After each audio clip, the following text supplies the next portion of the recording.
Welcome back, guys, to the Premier Hotspur TV. This is Simon here, North of England's biggest Spurs fan.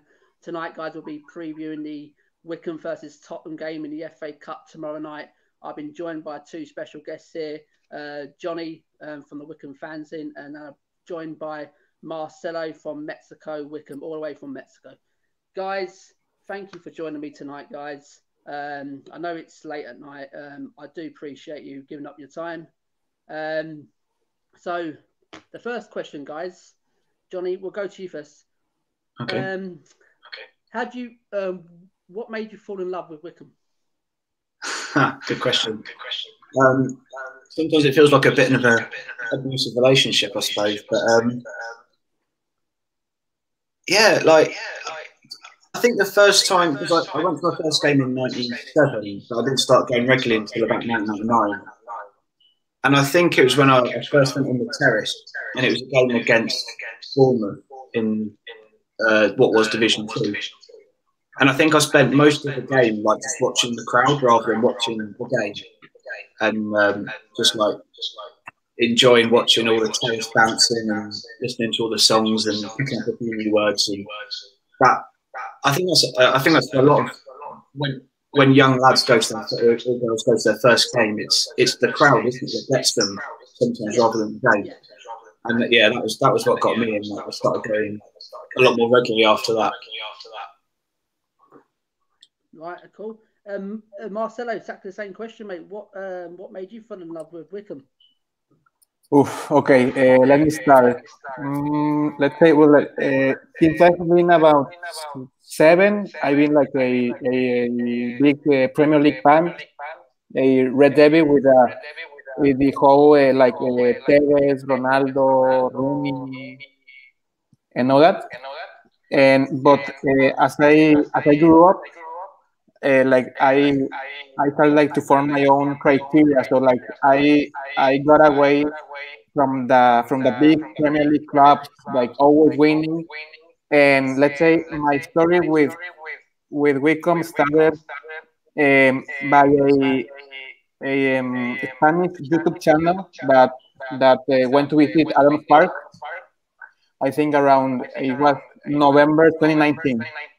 So I saw that video, they interviewed Gareth Ainsworth, they talked with Bayo, with the fans, and that's when I started knowing the club, the familiar surroundings of the club. And then around since that video, I started following the game, the team. And then around May 2020, I started a football podcast, and one of my first episodes was to talk about Wycombe, and I told their story, and that episode was the day after it was on July 14th, a day after from the 2-1 winning to Oxford to get them the championship. And then I that episode, and also another article I wrote, I shared it through Twitter to Matt Cecil, who is the media head in Wycombe, also with Pete Cowhey. So and then I was able to interview Neil Harman that wrote a book about Wycombe. Also, I interviewed Craig McCall-Smith, that was a former Wycombe player. So, and then I started this page around September. So they were it's quite a short time since I've been following Wycombe, but since the beginning I got this feeling, this this is my club, very familiar.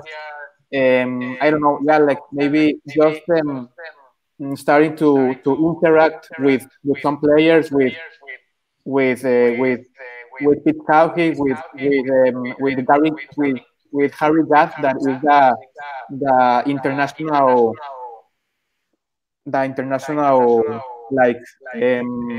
man in charge there in Wycombe. So I think it has been quite a short ride with a third voice, but amazing. Brilliant, brilliant, Johnny. That's a good story there. Guys, just as a couple chats in here, guys. Hard turn beats. Evening, guys. Evening, Adam. Getting feedback in the sound, guys. Check your mic input or headphones, guys. Yeah, if you've got any headphones, guys, if we can put them in. Give me 2 seconds. I'll be up. It's John Kai. Hi, shout out Simon, Johnny, and Marcelo. John, thank you for your support, mate. Big up everyone inside. Yeah, so Marcelo, so that's an interesting story going about Wycombe there. So you've come away from the big teams and the big names, and you just wanted to come and support a team down in the Championship. And basically. It's great. It's great to hear stories like that. It is brilliant because with youngsters in this generation growing up now, they just want to support the best teams. Yeah, like the money teams, the big players and things like that. Yeah, and it's brilliant to hear. That is fantastic. That guys, if you want to chat, just if you want to shout out, if you want to ask the two Wycombe fans any questions, comment away, guys, and I'll get the questions over to them. Hit the like, guys. Subscribe to me if you haven't. And Johnny, because you've been supporting them longer, you probably know what's the owners like off Wycombe. Just go away. What's the actual owners like? Are they actually good for the club? Yeah, so we had new owners come in last season. We'd been owned by the Supporters Trust since 2012, but it was reaching a point where we'd gone as far as we could under fan ownership. There was no money. So the Couig family, who came in last year, the summer of 2019, they came in. So Rob Couig is a lawyer from America, and his nephew Pete came in as chief financial officer, and Rob's wife Missy also came onto the board. And I was a little bit cynical, to be honest, when we first heard that these Americans wanted to come in, didn't have any prior connection to the club. We'd had our fingers burnt before with a dodgy owner, so we weren't sure how it was going to turn out, but I've got to say they've been absolutely fantastic. They've delivered. They've been honest. They've been transparent, which I think that's like the main thing you want from owners, that they just talk to you and tell you what's going on. We haven't always agreed with every decision, but they've always explained it and they've always been upfront, and that's been really refreshing. And on the pitch, it's definitely they haven't put a foot wrong. They've been able to have fun. They've not thrown millions at us. They've been very realistic, but they allowed us to sign a bit more quality, and that's got us up into the Championship. Brilliant. And so going forward, Johnny, do you reckon these are the owners going forwards for the club, for the right of the club going forwards? Yeah, I hope so. Rob Couig isn't young, so hopefully he's going to be around for a little while. But I'm hoping he's going to stick around. I don't think he's just going to sell us on after 2 years. I think he's in it for the long haul. That's good. Just a chat here, guys. What are your favourite Wycombe memories? Darren, we'll come on to that in a minute, guys. And Marcelo, do you know anything about the owners? What has John already said? Has John cleared everything up? Everything Johnny said was, I think, quite on point. And what I can tell you is that on the Spanish YouTube video, I told you, they talk wonderful things about Pete Couig, Rob's nephew, and also I can tell you that Pete is a very approachable man. I can tell you because I wrote this article about Wycombe in a Spanish football website. I shared it with him via Twitter, and we read it, and like we were talking about the USA, Monterrey, Mexico. So like very approachable man, and I think like with the I think what Johnny said about the supporters home club, like we reach like a like a ceiling for like investment money. So I think that with all the awful owners that we've seen with Bori, with Wigan, Macclesfield, I think that the Cubis getting to our club was a blessing. I think because there are other American owners, Amer Al-Kabi with Macclesfield, Dale with Bury, Wigan with all these Chinese, but so I think the Cubis they're in Wycombe have been quite a blessing. That's brilliant. That's good to hear. That the owners are doing good things at Wycombe, guys. And go on to the next one, guys. What was the feeling in the playoff and getting up into the championship? What was that feeling getting up in the championship? And that's the first time, and is it in the actual history of Wycombe, Johnny? It was a weird one, obviously, because we were watching it at home. I live down in Devon, so I was all by myself. So it was quite a surreal feeling, but you get so wrapped up in the game that you kind of, it doesn't matter. Like it was a shame we couldn't all be at Wembley, but in that moment you don't care. Like I could have been watching it on the moon. All you're thinking about is what's going on the screen, and it honestly didn't feel any less amazing when it happened. It didn't matter that at the end of the day that we weren't there. It was brilliant. What a night! It was amazing. Fantastic, isn't it? Absolutely. Marcelo, what was your feelings about Wycombe making it into the championship for the first time in the club's history? Even though I started this club like short time ago, it was an amazing feeling. Like here in Mexico, I was trying like to watch it through internet and all that. I found it, and it was quite a exciting game. And yeah, like it was a amazing time to start following the Chairboys, the club.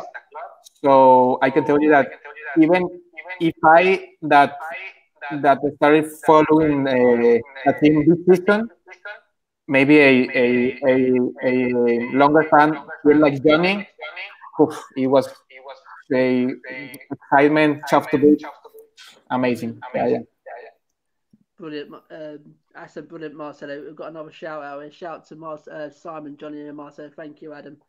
Guys, keep hitting the comments, guys. Any questions you want to ask the lads, I will get the questions over. Smash the subscribe, smash the like, guys.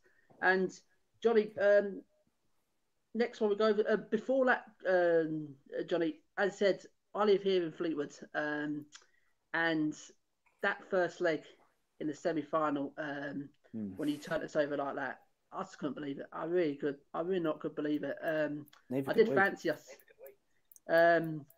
But going back to your place, and it was a completely different game. It was an absolutely different game. And if Fleetwood did keep the score down at home, it could have been Fleetwood here. So it's that fine margins, Johnny, isn't it? It's that fine margins. You have to do well, especially at home. Yeah, definitely. That first game at Fleetwood, I think a lot of Wycombe fans were quite nervous going into that because during the league season we'd drawn at Fleetwood and lost at home. So I think the two teams were more or less evenly matched, but it was we thought maybe we'd probably be the underdogs, and to come flying out the traps, like I think we scored within 2 minutes, and what was it, like 3-1, it was 3-0 by half time or something. Scary. Yeah, to be honest, I can't think of many other occasions that season where we started like that. I don't know, it just felt like everything we did came off, every shot went in. It doesn't normally go like that. Then the second leg, we were a lot cagier. We looked a little bit nervous, I thought, and fair play to Fleetwood, because at 4-1, you might have thought it was all done and dusted, but Fleetwood came at us straight from the off and really had us on the ropes. And if like you say, if we'd only won the first leg 3-1 or 2-1, it could have been a really different story. Yeah, that's what I'm saying. It's that fine margins in it. It could have been Fleetwood we're talking about here going to the championship. Going on to the next one, guys. It's about your manager, Gareth Ainsworth. I used to like watching Gareth at QPR. When he's rock up on his leather jacket. I think he still does, does he? At Wycombe. And does he play in a band? Is it? Tell us about Gareth. What do you think of Gareth Ainsworth, Johnny? He has absolutely revolutionised the club, because he was a player with us first. He finished his career at Wycombe, and took over as manager, and we nearly went down into non-league. This is staggering to think we're in the championship now. 6 years ago, 2014, we stayed in the Football League on goal difference, and after that, Ainsworth, during that summer, did a complete root and branch kind of culture change of the club, and everything changed. And since then, we've just been kind of gradually improving and moving upwards. If he wasn't manager, we'd probably be a non-league side right now, to be honest. Right, Jesus, right. Wow. So you speak really highly of him then. I said he done good things at QPR, and I think you've got a right. I think you got a right good boss there. Marcelo, what's your thoughts on Gareth? I think Gareth is an absolute genius. He plays the cold-blooded hearts. It's his band, and I think he's the perfect manager for our club. I think he fits all the aspects, all the styles that he fits perfectly in our club. And what I can share you is that when I did the interview with Neil Harman that followed all the promotion season to championship, he said a lot of times that Gareth was not only a good manager but kind of a father to that team. He said he had this antenna to actually detect if any player had a problem being on the pitch, outside the pitch. And also he said that that time I asked him about his favorite memory last season, and he actually talked about the Fleetwood match, and he said that Gareth's match speech that night was absolutely delightful. That he said something like he told all the players to close their eyes, to imagine. I think he's not just a perfect manager in the pitch, but outside the pitch. Yeah, I said we can just wrap up Gareth here. Some of the comments he's come out with today. He said about Jose Mourinho. He said he wins cups, and that what football manager is all about. But I think he is different. I think Mourinho is different, and he scares people with what he does. Yeah, absolutely. Just as to sums up Gareth and the way Gareth is. As said, guys, there's a comment here, actually, guys, you can answer. Aki Fenwa versus Dyer, and John said he's worried. I think Dyer's good. I like him. Yeah. I mean, obviously, I don't watch Spurs as much as you guys, but how is he? I mean, how's he transitioned to centre back? Like, because obviously I've always seen him play defensive midfield, and now he's is it filling in? Have you got injuries, or is that one of his proper positions? It's ever since Jose's coming. And under Pochettino, he was our centre. He was our DM, and I actually thought, because there was a couple of times under Pochettino he played centre back, and I did say that's his position, is centre back, but he was playing in a DM role. So since Jose's coming, and he's converted him back into a centre back. And Dyer, yeah, he's like Marmite. You either love him or you hate him. He's literally like that, Dyer. I'm not saying he's the worst defender out there. He's got mistakes in him. But the thing I can say, he wears his heart on his sleeve. He absolutely shows a passion for the club, and he's great to have around, especially in the change room as well when games are not going right. He's the sort of man you want in that dressing room, barking orders at people, calling players out. We're going with the teams, guys. Did you want to predict your team, guys, between you? How you think you're going to line up against us, and just tell these Spurs fans out here the dangers we got to look out for. Okay. Well. Okay. So Johnny, we'll start with you in and goal.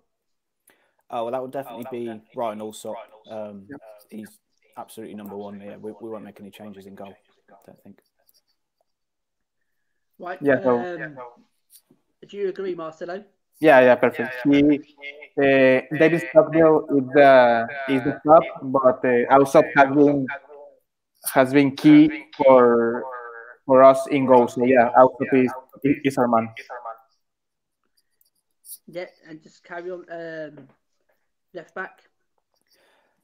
So probably be forward at back. Joe Jacobson left back. He's great, and also he's our only left back. In the middle, we've got Josh Knight on loan from Leicester. He's looking a really, really good player. So we'll be pulling out the stops to try and get him on. I've heard a couple of other Wycombe players talk about this guy. Yeah, so I'll be looking forward to looking. And to watching this guy. Yeah, he's looked really quality. Anthony Stewart, he's probably our best centre back. Unfortunately, he's injured at the moment, so I doubt he'll play, even if he's recovered. So it'll probably be Ryan Tafazoli at left centre back, who's big, strong lad, good in the air. He's looked really good. He didn't play much in the first half of the season due to injury, but he's come in sort of around Christmas time, and he's looked really solid. Where there might be a bit of a decision for Ainsworth is at right back. We've usually got Jack Grimmer at right back, but Jason McCarthy came in for the third round against Preston, which was the last game we've played because of COVID and stuff. It's another player I've heard about. Is this McCarthy? Yeah. That's why our strongest position, because we've got two really good right backs, and you can't get them both in the side. So I wonder if McCarthy will get the nod, just because he's played the last game, so he's a little bit sort of more match fit, maybe. Right, Marcel, do you agree with what Johnny's saying so far? Or I think other players. No, I think like Jacobson is our main man left back. Also, he has such a magic left foot. He's one of the main attacking threats of our team. Set pieces, corners, Joe Jacobson taking them. It's part of our biggest threat. Then centre backs, Josh Knight. We were able to extend his loan until the end of the season. So Josh Knight is solid. And right back, I think McCarthy will keep his place on Garrett's 11. Also because I think he has also quite a good right foot for centers, for long balls. So I think that's the only doubt. I think Grimmer has been performing maybe much better than Jason, because he has also been centre back from for some games, but at the end, I think McCarthy will start tomorrow. So, guys, Johnny, are you going to set up as a 4-3-3 or anything different? I think so. Yeah, we normally do 4-3-3. So we'll have, I'd imagine, probably two holding midfielders. My guess would be, so we've got Dennis Adeniran, who's on loan from Everton. A bit inexperienced. He's a young lad, but he's played really well in the Championship. So I think he'll start. It's a shame. Another player will miss out probably, Curtis Thompson, who I think 3 years ago he'd been released by Notts County, and we picked him up, and he is. I mean, he's one of those players who's really stepped up, going up into the Championship. He's really playing above himself, but he got injured a few weeks ago, and we haven't seen him since. So again, even if he's recovered, I doubt he'll start. So it would be nice if Matt Bloomfield started. He's been at the club since 2003. He's known as Mr. Wycombe. He's 36 now. He's getting on a little bit, but he's a real legend. 17 and a half years, is it, that he's been at the club? But I wonder if he might be on the bench. I think maybe we'll have Dom Gapin, who's a good little tidy midfielder, and then just in front of them, the slightly more advanced David Wheeler, who he can play up front, he can play midfield, he can play out on the wing. But I think we'll probably shift him into attacking midfield for this one. Marcelo, do you agree with Johnny there, with your three there? Yeah. I think that was our three midfield man for last round match against Preston, and I think it was the best performance this season. With Adeniran, he's been quite lively from Everton.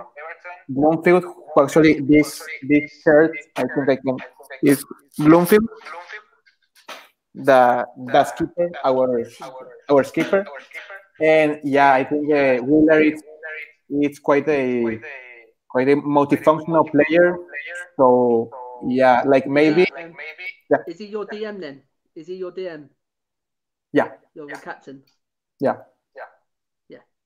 I think if Curtis Thompson were was fit, I think he could start.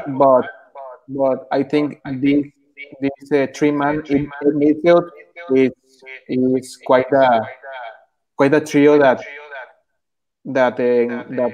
Gareth can put out as well. Right, brilliant. Johnny, then you're going three up top. Then who would you predict who's going to start the three? Well, I think the good news for John is I don't think he has to worry too much about Dyer, because I don't think Akinfenwa will start, to be honest. He's struggled a bit this season. He had a knock on his knee in the summer, and he's not. I feel like he's not fully recovered from it yet. He's got a lot of strapping on there when he plays, and he's just looking a bit leggy at the moment when he's playing. So I think he'll probably be on the bench. I think Scott Cashket will start. He's been in and out the side a bit, but he's one of the players again another one who played for us in League Two, but has really stepped up in the Championship. He's our top scorer, but don't get too worried, because that means he's got 4 goals. Top goal scorer at 4 goals.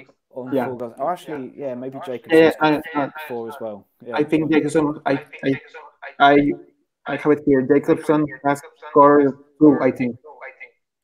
Oh, okay. Yeah. I mean, that's always a bit of a bad sign, isn't it, when your left backs join to score with 4 goals. Absolutely. Wow. But yeah, Cashket's a really he grew up playing futsal, and he's a really skillful little player. Spurs fan as well. I think we'll have Uche Piazzu in the middle. We signed him from Hearts in the summer. Big, strong, powerful lad. I think we signed him as a backup and eventual replacement for Bayo. And he's got all those same attributes. He's not built as much as Bayo, but he's a strong lad. But he's also a lot more mobile. He's pacey, and he's another one who didn't play a lot in the first half of the season because of injuries. But since he's come in, he's looked really lively. Scored a couple of good goals. So I think he'll probably start. And alongside him, we signed, this is the best name I think we've ever had at Wycombe, Admiral Musqui, who is on loan from Leicester, Zimbabwean international. So you got a good bond with Leicester then. Yeah, I can't remember when we've had a loan player from before, but this season, yeah, I think we've obviously like struck up a bit of Gaz's like made mates with their youth coach or something. Because we've had... Johnny, it makes a difference when you got someone like Gareth in it as a coach, because you can start putting a bit more quality. Yeah, he plays the loan market really well. Actually, it's one of his strengths. He makes connections like teams like Southampton and Reading, QPR, and he's got a really good eye for a player. I mean, we had Alfie Mawson when no one had heard of him, and he went on to like do really well in the Premiership. Eberici Eze, who's now tearing it up for Palace. We didn't know he was 17-year-old that no one had heard of. Guy is an amazing baller. He's probably one of the most skillful players I've ever seen play for Wycombe. Skillful as anything, yeah. Yeah, so when it still happens that Ainsworth will sign this guy that no one's heard of, some like Cameroon under-20 international, and it'll just come on and boom. Yeah, but they always do, even if that their record is like they've played 10 games and not scored. Trust him because he's got a good eye for a player.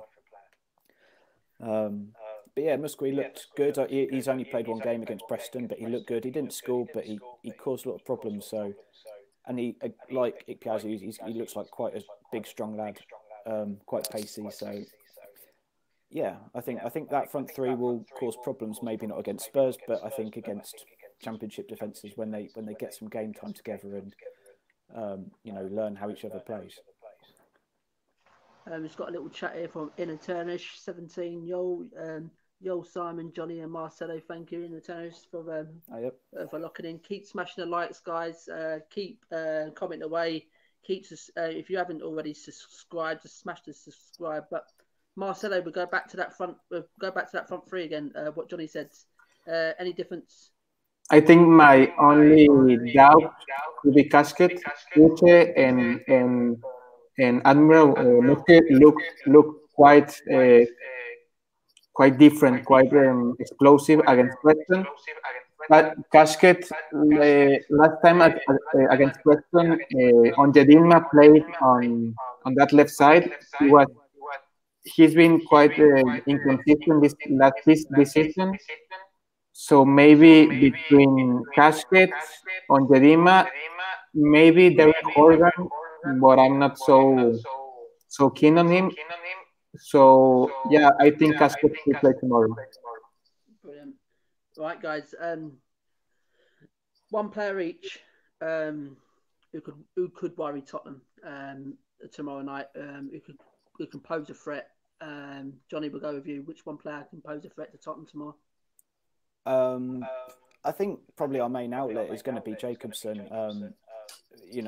If we try and play you at football, we're going to lose 10-0. But with Jacobson, his delivery is so good. It's like if he had a bit more pace. Did you play your left back? Yeah, he's a left back. Yeah.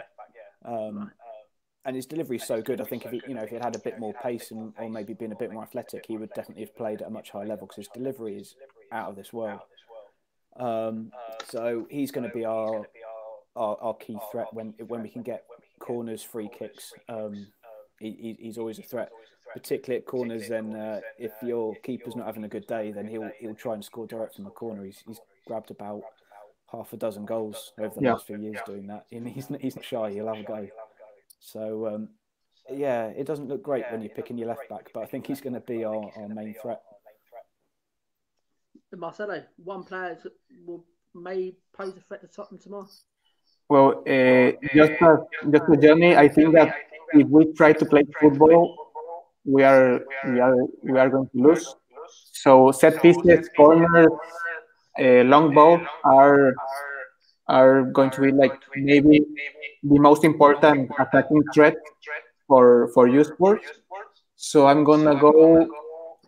I think Tafazzoli for corners. He's I think 6'5" or something like that. So corners, and like Wycombe is a pretty straightforward team. Like long balls, round one attacks. So yeah, I think Jacobson last season I think he scored about 10, 11 goals. There was this one game against Lincoln City. He scored a hat trick, 2 goals from like 2 Olympic goals. So I think Jacobson is our main attacking threat, and like there has to be a big tall guy who can head in those services. So I think Apatoli, maybe Uche is Prasu also. But if I had to stay with one, I think Apatoli, our central back. So like we can see here that our Johnny's and mine picks are the defenders, but I think corner set pieces is a main attacking threat we have.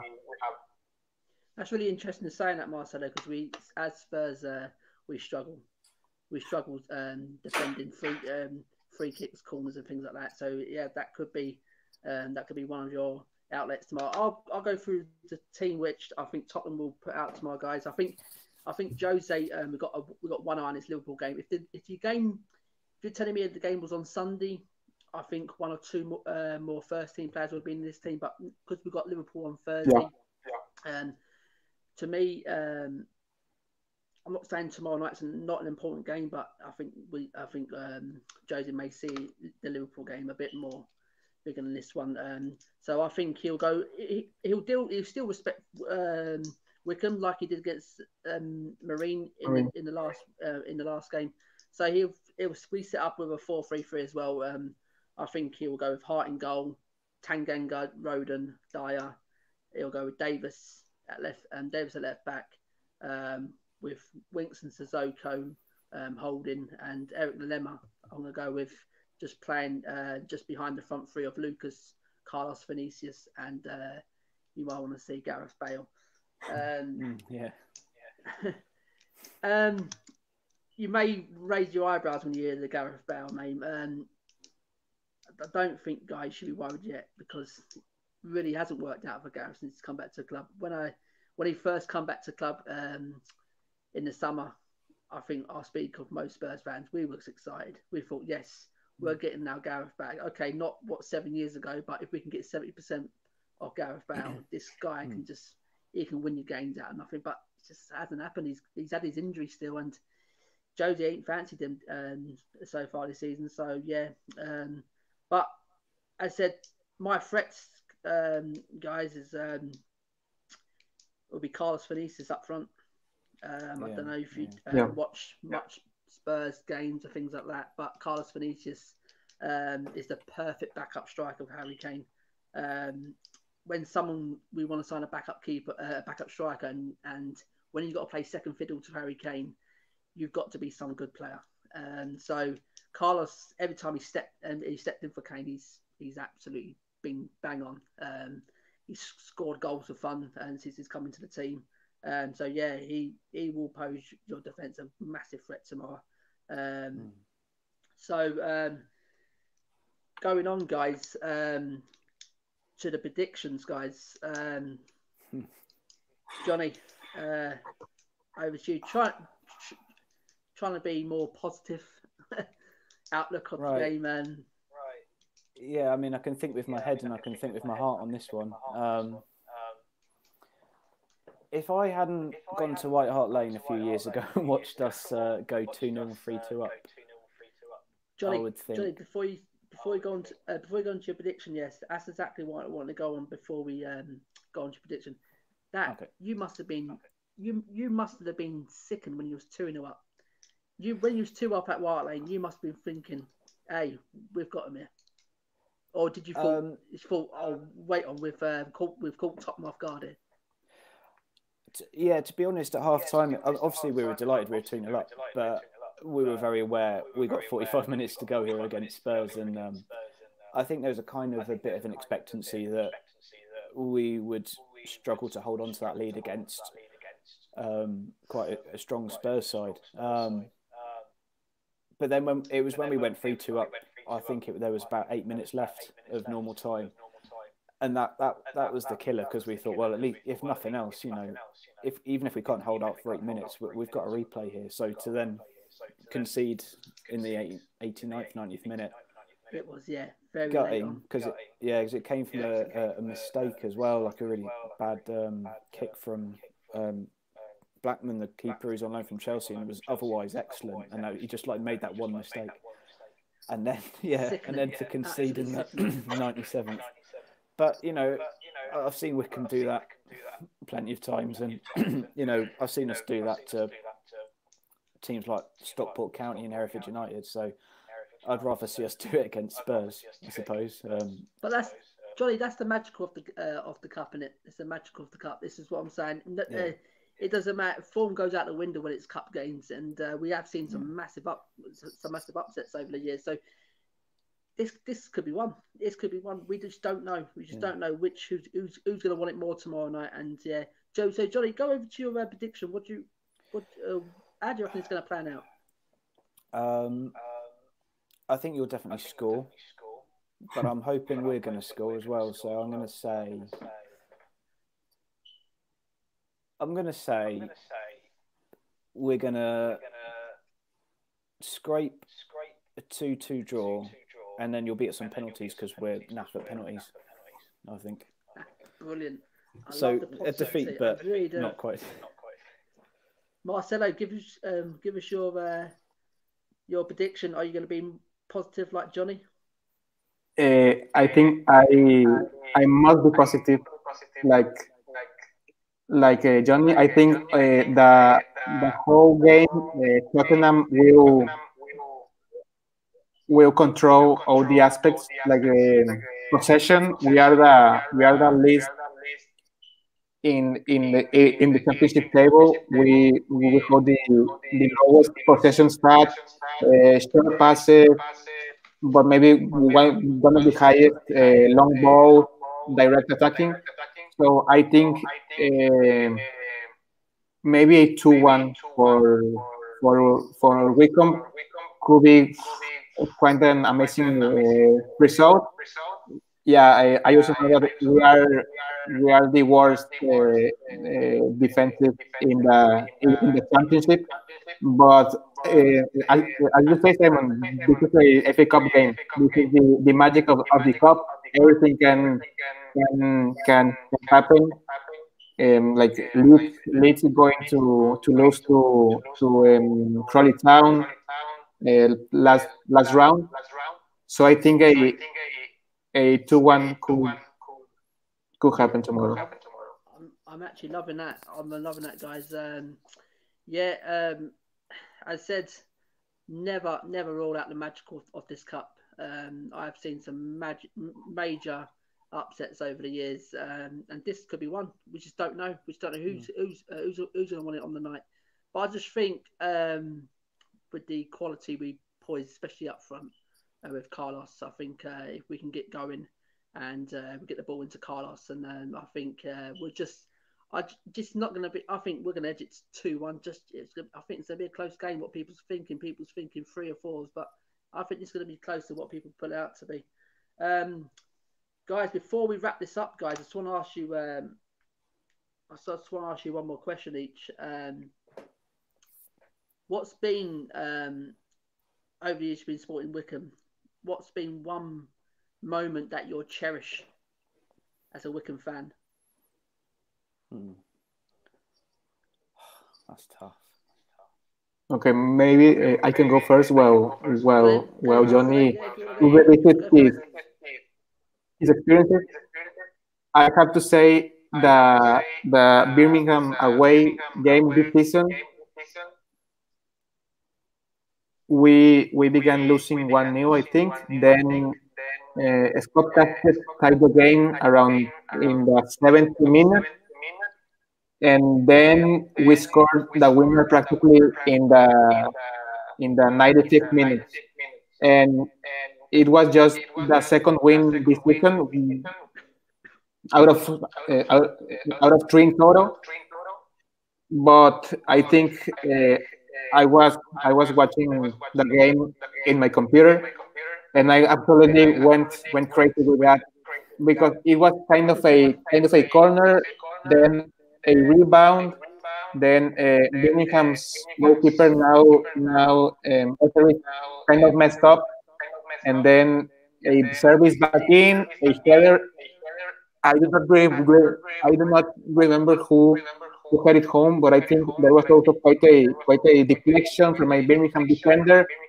But at the end, the ball crossed the line, so it was a 2-1 win to Wycombe, and I think it was last game was our first win, so it was like two wins in a row, and like I just want to add that.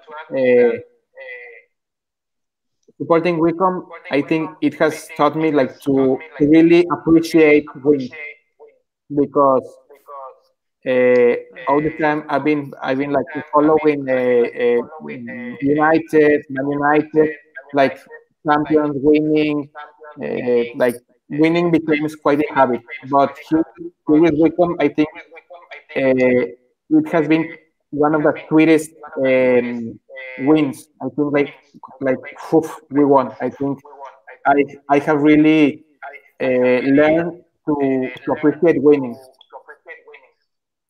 Right.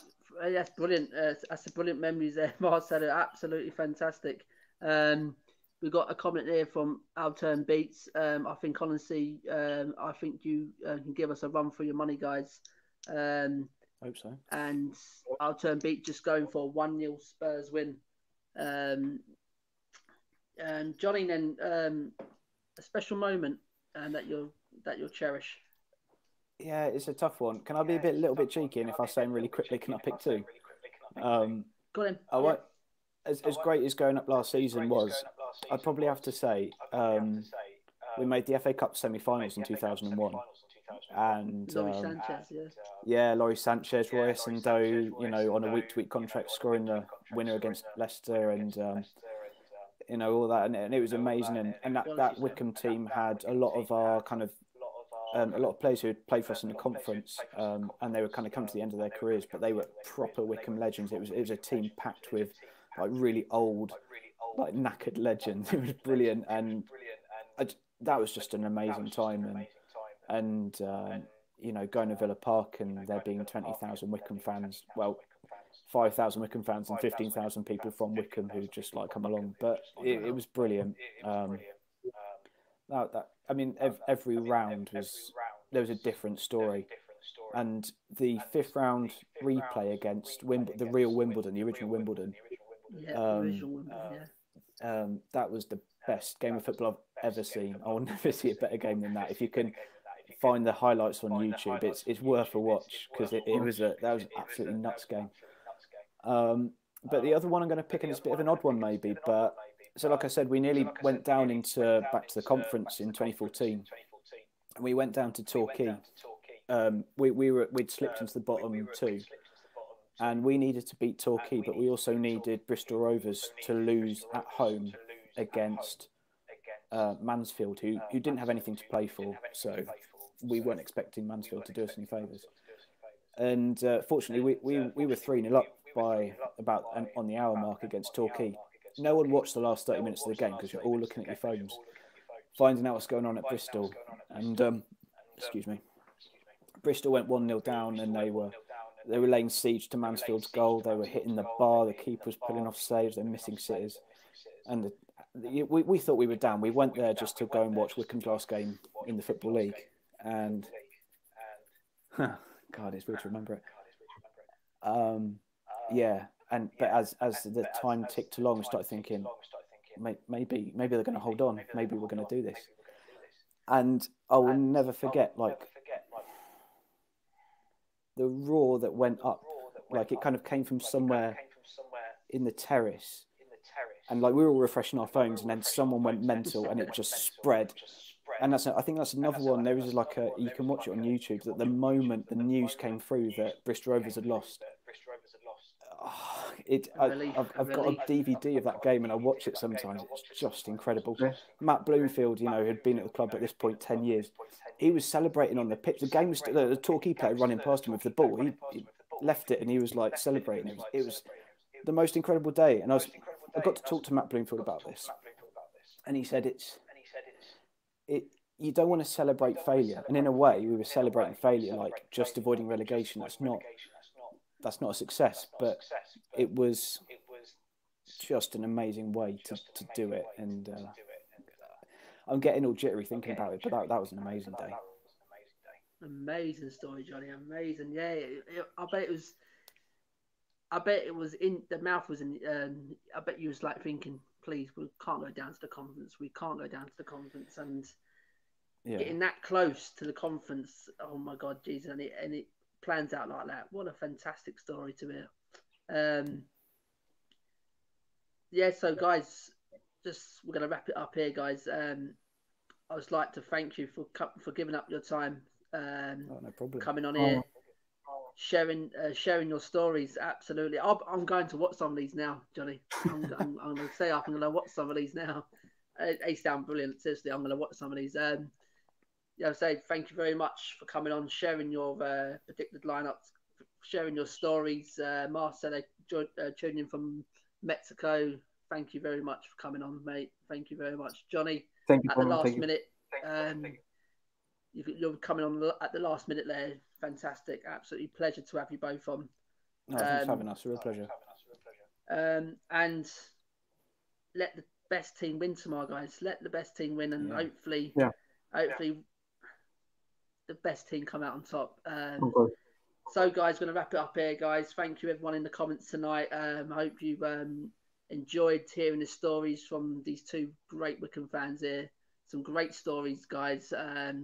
Hope you smash the like button, guys. Subscribe if you haven't.